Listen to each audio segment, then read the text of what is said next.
사우디에서 탈출한 일본인들이 한국군 수송기를 타고 서울에 도착했습니다. 일본 총리가 한국에게 공개적으로 감사 인사를 했습니다. 지금 이 장면 하나 때문에 일본 인터넷이 완전히 뒤집어졌습니다. 야후 재팬 메인을 한국군 수송기가 일본인을 구했다는 제목이 장식했고 관련 기사 댓글이 수만 개씩 달리기 시작했거든요. 역사 문제로 항상 신경전을 벌이던 두 나라 사이에서 이런 장면이 나왔다는 게 그 자체로 충격이었던 겁니다. 오늘 이 영상 끝까지 보셔야 합니다. 왜냐면 이 사건 안에 반전이 3개나 숨어 있거든요. 사건은 중동에서 시작됩니다. 최근 이란 주변 지역의 긴장이 급격히 높아지면서 한국 정부는 긴급 교민 철수 작전을 선언했습니다. 이 작전 이름이 바로 사막의 빛. 한국 공군의 다목적 공중급유 수송기 KC-330 시그너스가 사우디 리야드로 긴급 출발했습니다. 시그너스는 리야드에서 한국 교민 204명을 태우고 14시간을 날아 서울공항으로 돌아왔습니다. 태국 방콕을 경유했고 무려 11개 국가의 영공을 통과하는 거대한 작전이었습니다. 그 자체만으로도 뉴스거리였는데 거기서 아무도 예상 못한 장면이 등장했습니다. 비행기에서 내린 사람들 중에 일본인이 있었던 겁니다. 정확히 3명. 한국군 수송기가 일본인 3명을 태우고 서울에 도착했다는 사실이 공개되자마자 일본 반응이 터지기 시작했습니다. 일본 총리 다카이치 사나에가 직접 SNS에 글을 올렸습니다. 사우디에서 출발한 한국군 수송기가 일본인 3명을 태우고 서울에 도착했다. 한국 정부와 한국군 관계자 여러분께 감사드린다. 일본 총리가 외국 군대에 공개적으로 감사 메시지를 올린 겁니다. 이게 일본에서 얼마나 드문 일인지 일본 언론도 이 자체를 별도 기사로 다뤘을 정도입니다. 야후 재팬 기사 댓글 1위.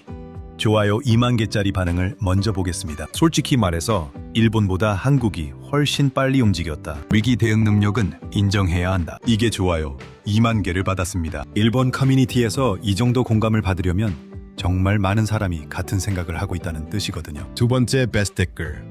좋아요 13,000개입니다. 이런 상황에서는 국적보다 사람이 먼저다. 한국이 일본인을 도와준 건 정말 고맙다. 13,000개라는 숫자가 뭘 의미하는지 아시죠? 일본 네티즌 사이에서 이 사건은 단순한 뉴스가 아니라 감정적인 충격으로 받아들여지고 있는 겁니다. 여기서 첫 번째 반전이 나옵니다. 많은 분들이 이번 사건을 처음 접하고 한국이 일본을 도와줬구나 하고 생각했을 겁니다. 그런데 사실 이건 처음이 아니에요. 순서가 반대였던 적이 있었습니다. 얼마 전 일본 정부가 중동에서 자국민을 철수시키는 전세기를 보냈을 때 그 비행기에 한국인이 탔습니다. 정확히 한국인과 외국인 가족 16명이 일본 전세기를 타고 귀국했거든요. 그러니까 이번 사건은 일방적인 도움이 아닙니다. 서로 주고받은 겁니다. 이 맥락을 알고 보면 일본 네티즌들이 왜 그렇게 강하게 반응했는지 이해가 됩니다. 우리도 받았으니 돌려줬구나.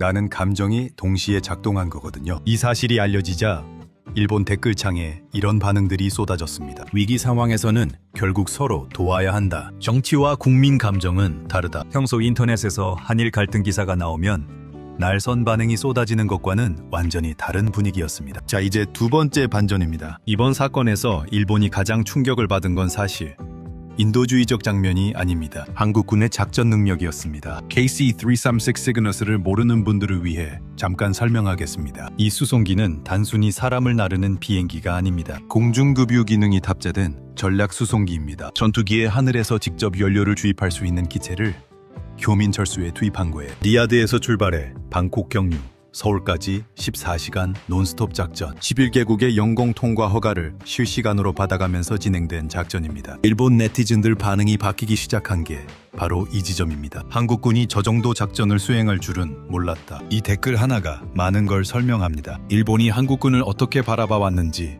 그리고 이번에 얼마나 놀랐는지. 왜 일본 네티즌들이 이 부분에서 특히 민감하게 반응했는지 아세요? 일본은 헌법 제약 때문에 해외 군사작전에 심각한 제한이 있습니다. 일본 자위대가 해외에서 긴급 대피작전을 수행하려면 매번 정치적 논쟁이 벌어집니다. 실제로 아프가니스탄 철수 당시 일본 자위대가 현지에 있었음에도 불구하고 자국민을 제대로 철수시키지 못해서 엄청난 비판을 받은 적이 있습니다. 그 아픈 기억이 있는 상태에서 한국군의 이번 작전을 본 겁니다. 그래서 일본 내부에서 이런 목소리가 나오기 시작했습니다. 자위대의 역할을 확대해야 한다. 한국처럼 빠르게 움직일 수 있는 시스템이 필요하다. 이건 단순한 감탄이 아니에요. 한국의 해외 교민 철수 능력이 일본 국내 정치 토론까지 건드린 겁니다. 한국이 이런 작전 경험을 언제부터 쌓아왔는지 모르는 분들도 많더라고요. 한국은 2000년대 이후 해외 교민 철수 작전을 여러 번 수행했습니다. 가장 유명한 게 리비아 철수 작전. 2011년 리비아 내전 당시 한국 교민 1,300명 이상을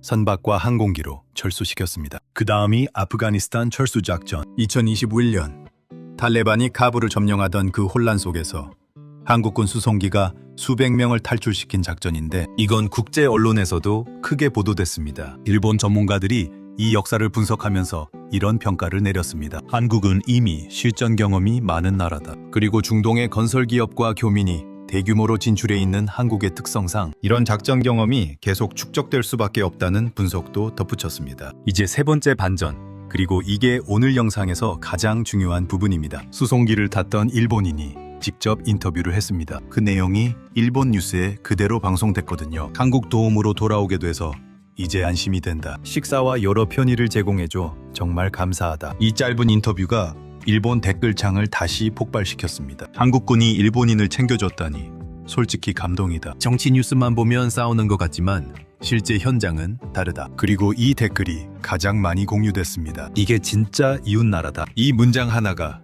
일본 네티즌들의 마음을 정확히 건드렸습니다. 온라인에서 매일 갈등과 혐오 기사만 보다가 현실에서는 이런 장면이 존재한다는 사실이 충격이었던 거예요. 그리고 솔직히 한국 입장에서도 이 반응이 낯설지 않으신가요? 우리도 맨날 싸우는 것만 봐왔으니까요. 여기서 잠깐 여러분께 질문을 드리겠습니다. 이번 사건처럼 위기 상황에서 한국과 일본이 서로 국민을 구해주는 장면, 이런 협력이 앞으로도 계속될 수 있을까요? 아니면 이번 한 번으로 끝날까요?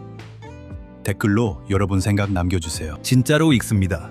그런데 이 사건이 단순히 감동적인 미담으로 끝나지 않는 이유가 하나 더 있습니다. 일본 언론에서 나온 분석인데요. 중동에서 긴장이 높아질수록 아시아 국가들의 교민 철수 능력이 국력의 핵심 지표가 된다는 겁니다. 과거에는 외교 협상력이 국력이었다면 지금은 실제로 자국민을 데려올 수 있는 물리적 능력이 국력입니다. 전략 수송기를 보유하고 있는지, 해외 작전 경험이 있는지, 외교 채널로 다국가 영공 허가를 빠르게 받아낼 수 있는지, 이 모든 게 종합적으로 작동해야 이번 같은 작전이 가능하거든요. 일본 전문가들이 이 분석을 하면서 가장 주목한 게 한국의 속도였습니다. 중동 긴장이 높아지는 신호가 나오자마자 한국은 바로 작전 명령을 내렸습니다. 사막의 빛이라는 작전명이 공식화됐고 KC-330 시그너스가 즉각 투입됐습니다. 정치적 논쟁 없이, 절차, 지연 없이 이 속도 자체가 일본 입장에서는 충격이었던 겁니다. 일본 네티즌들이 이 대목에서 남긴 댓글들이 있습니다. 한국은 이런 걸 결정하는 속도가 다르다. 우리는 왜 이렇게 못하는가?